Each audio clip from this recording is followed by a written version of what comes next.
get to negotiate and go, okay, well, I'm offering licenses, options, different preference share structures, and that depending on what is your venture big picture? Is it a web app? Is it a It's web based. It's linked to a particular financial industry. I mean, I must admit, I'm actually a banker by training, and it's a slightly disruptive technology, but it's in a niche area. So you're in my ballpark. I'm 10 years ex banking.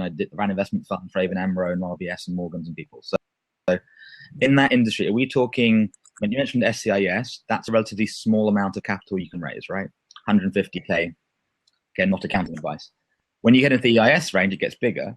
If you're doing disruptive tech in the banking sector, you're going to burn through 150 in about a couple of months or longer, depending on what you're doing.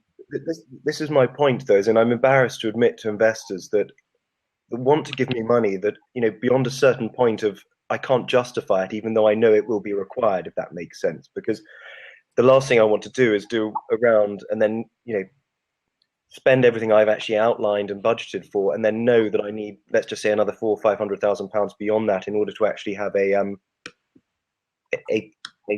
I suppose a company that actually merits further investment. Well, you said that you'd be nervous, and I'll be quite sorry. I'll let Desi speak in a second. I apologize, Desi. Just you mentioned like being embarrassed to go back to the investors, and it really comes down to what relationship you want. A lot of people think of investors as they give me money, thank you very much, I walk away, as opposed to having an investor strategic partner with you that's really like invested in the company.